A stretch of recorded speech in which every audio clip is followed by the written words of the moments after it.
Well, first address the UN Secretary General, Mr. Guterres. I hope you haven't had any problems with the translation. So, sir, welcome to the Russian Federation. If you could answer some of the questions which you have already sort of pointed, but also explain why we are seeing you here today in this country.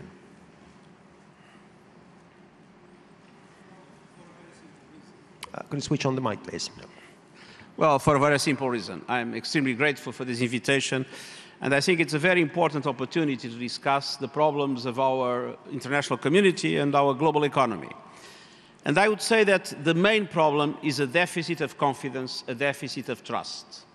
Trust between public opinions, the general public, and political establishments, north and south, east and west.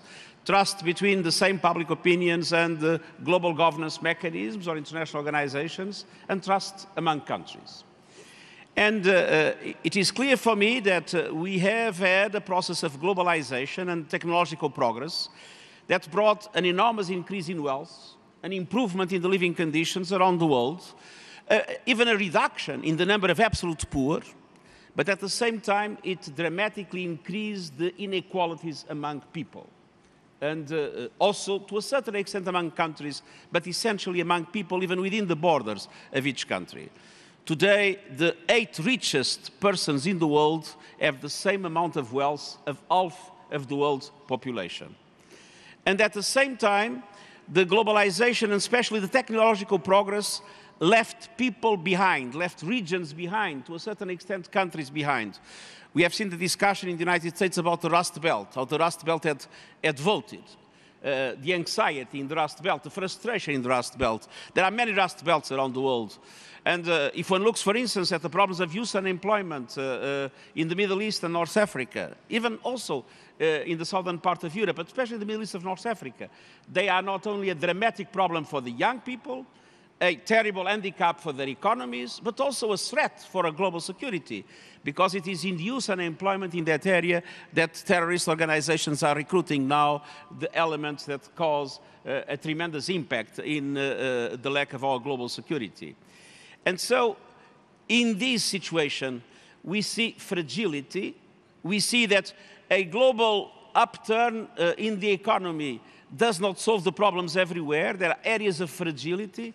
And we see that the global megatrends, population growth, rapid urbanization, food insecurity, water scarcity, but above all, climate change, the main accelerator of all other global trends in the world, are increasing those fragilities and are contributing also to this dramatic problem of trust in the world, especially when not everybody recognizes that climate change must be an absolute priority for the international community today.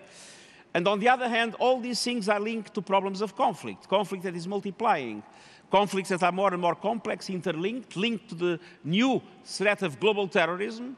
And I would say when the international community has difficulties with the impact, the asymmetric impact of globalization, with the inability to manage properly massive movements of population and migration, and with the new threat of terrorism, it is absolutely essential to have the capacity to respond.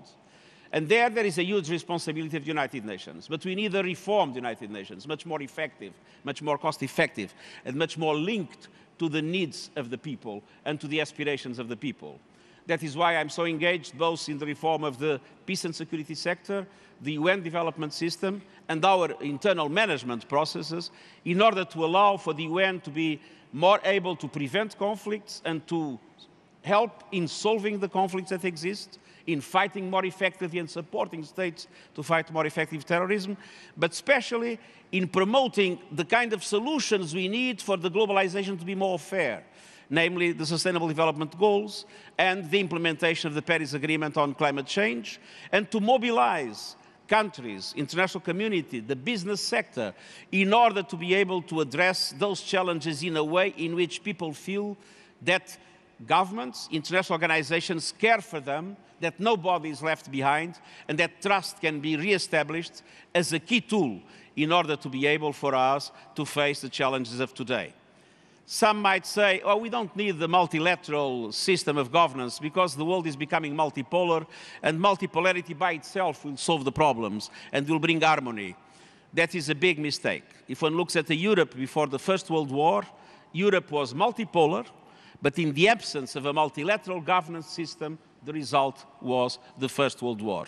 Let's make sure we don't make the same mistake today, from the point of view of the global economy, but also from the point of view of the global security. Thank you, Secretary General.